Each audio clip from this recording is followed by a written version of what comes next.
It was a chilly evening in Los Angeles. The streets buzzed with activity, neon lights reflecting off the rain-slicked pavement. Elon Musk, dressed in his usual black jacket and sneakers, had just left a long day at the Tesla headquarters. Instead of taking his car, he decided to walk the last few blocks to clear his mind. As he passed an alleyway near a quiet street, something unusual caught his eye. Amidst a pile of scattered cardboard and old suitcases sat an elderly man, tinkering with what looked like a small, makeshift device. The man's face was covered in grease, his hands rough and worn from years of labor. Despite his ragged appearance, his eyes gleamed with intelligence and determination. Curious, Elon slowed down. He saw the man adjust a small metal contraption, which suddenly emitted a faint glow and began whirring softly. It looked like some sort of energy conversion device, and Musk recognized the technology instantly. He stepped closer. "What are you working on?" Musk asked, his voice carrying both curiosity and admiration. The man looked up, startled to see someone standing there, let alone one of the world's most famous inventors. "Ah, just an old idea," the man replied, hesitating. "Nothing special." Musk crouched down beside him. "That's not nothing.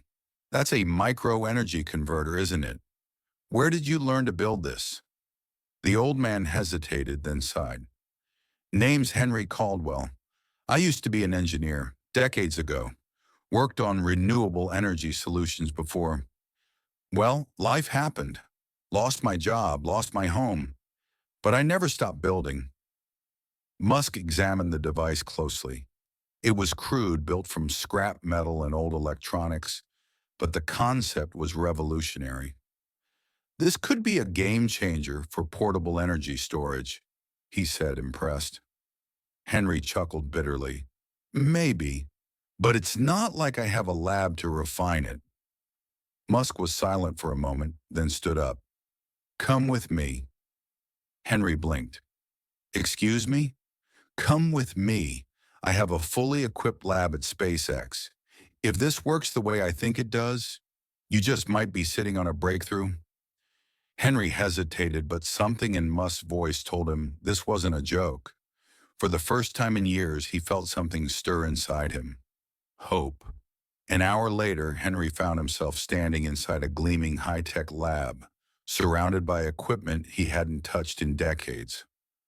Musk handed him a lab coat. "Show me how it works," he said with a grin. Days turned into weeks. Henry worked tirelessly, refining his design under Musk's guidance. With access to cutting-edge resources, his crude invention evolved into a fully functional prototype. Musk introduced him to his engineers, and soon Henry was no longer just a man on the streets. He was an innovator once more. Months later, at a Tesla Energy conference, Musk unveiled Henry's breakthrough, a micro-energy converter that could revolutionize off-grid power storage. When asked about the project's origins, Musk simply smiled and said, "Genius can be found in the most unexpected places." Henry, now an official research consultant at Tesla, stood at the edge of the stage, watching as the audience erupted into applause. Tears welled in his eyes. He had spent years believing his best days were behind him. But here he was, proving that second chances weren't just dreams. They were real. And for the first time in a long time, the future looked bright.